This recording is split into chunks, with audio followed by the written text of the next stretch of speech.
Bonjour et bienvenue à tous pour la reprise de l'émission Radio Pardaillan. J'espère que tout le monde va bien. Ça va bien. Bonjour. Tout à fait. Merci. Je me présente, je suis Yasmina, votre présentatrice pour aujourd'hui.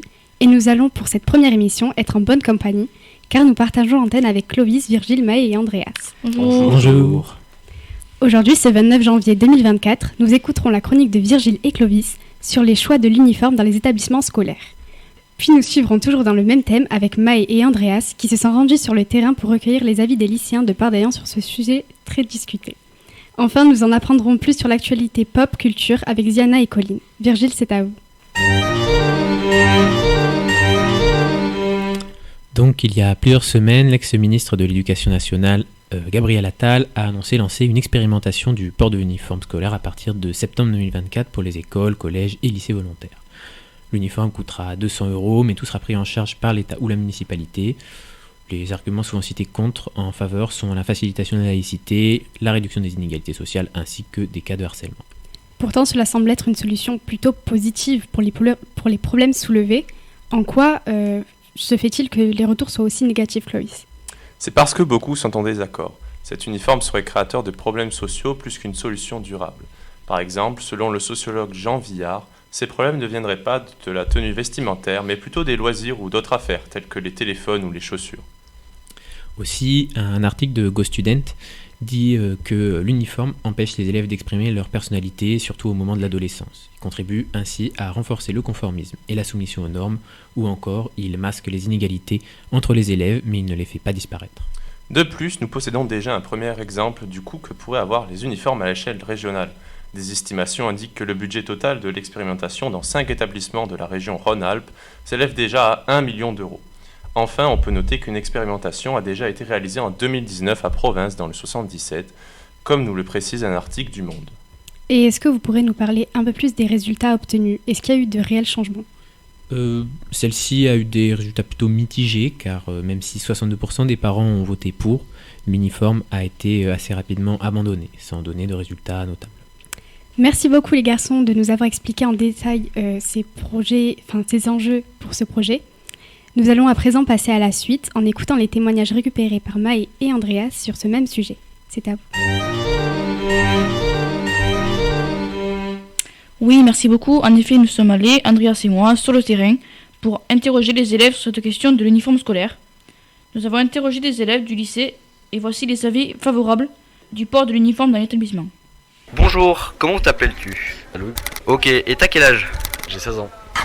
Donc, je vais te poser une question et tu vas devoir me répondre. Donc, que penses-tu si l'on devait porter un uniforme en classe ? Personnellement, je trouve que je serais d'accord parce que ça permettrait, certes, si on a des habits qu'on a payés par nos moyens, d'éviter la jalousie entre certaines personnes pour certains habits et d'éviter de faire des regroupements de classes sociales, disons. Ok, merci beaucoup Louis. Mais nous avons aussi reçu des avis divergents, ou plutôt défavorables.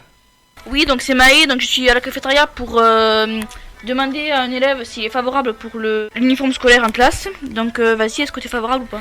Moi je trouve que c'est pas favorable car on n'a pas de personnalité et on peut pas s'habiller comme on veut. Je trouve que certaines personnes ne peuvent pas forcément aimer l'uniforme. Ok, merci beaucoup. Nous avons pu observer, à travers ces témoignages, que la question de porter un uniforme fait débat et que les arguments sont variés. Merci beaucoup les garçons. Nous arrivons maintenant à la dernière partie de notre émission. Ziana, c'est à vous. Bonjour et merci beaucoup de nous accueillir. Dites-moi, pensez-vous vous y connaître en pop culture ? Non, pas vraiment, c'est pas forcément mon domaine. Colline et moi-même allons aujourd'hui vous parler des dernières sorties de la pop culture de janvier. Commençons d'abord par les sorties animées. L'événement phare de ce mois-ci est sans doute la sortie de la saison 3 de Blue Exorcist. Après 7 ans d'attente, les fans vont enfin pouvoir voir la suite de cet animé. Nous verrons aussi, à partir du 6 janvier, la saison 2 de Mashle, un animé qui a beaucoup fait parler de lui, et la saison 3 de Classroom of the Elite, qui est un peu moins connue, mais qui reste plein de potentiel. On peut donc dire que ce début d'année s'annonce retentissant côté animé. Mais ce n'est pas fini. L'adaptation animée de Solo Leveling est sortie en ce début de janvier. Le manhwa est à l'origine de cet animé a eu un énorme succès. D'ailleurs, le 12e tome version papier est finalement en librairie, alors foncez. Une autre sortie papier d'un webtoon ultra célèbre est la publication du tome 1 de Lecteur Omniscient. Cet autre manhwa est un incontournable du genre action, avec près de 200 chapitres traduits sur la plateforme Webtoon. Quant aux sorties de manga, nous avons tout d'abord le tome 17 de Toilet Bone Hanakoken, un manga au mélange de paranormal et de comédie sur fond de romance. La deuxième sortie notable de janvier est la publication du tome 4 de My Happy Marriage, un manga où le lecteur est plongé dans le Japon du XXe siècle et suit l'histoire d'amour des protagonistes dans leur vie de jeunes mariés. Ce manga a été adapté en animé et est lui-même une adaptation de la light novel du même titre. Personnellement, je recommande franchement. Si vous aimez les histoires d'amour au développement long et poussé, accrochez-vous pour la suite. Pour finir cette rubrique, parlons jeux vidéo. Nous avons d'abord 2 sorties. One Punch Man World, qui est tiré du manga One Punch Man, qui sortira le 31 janvier. Aussi, allez lire le manga parce qu'il est quand même très très bien.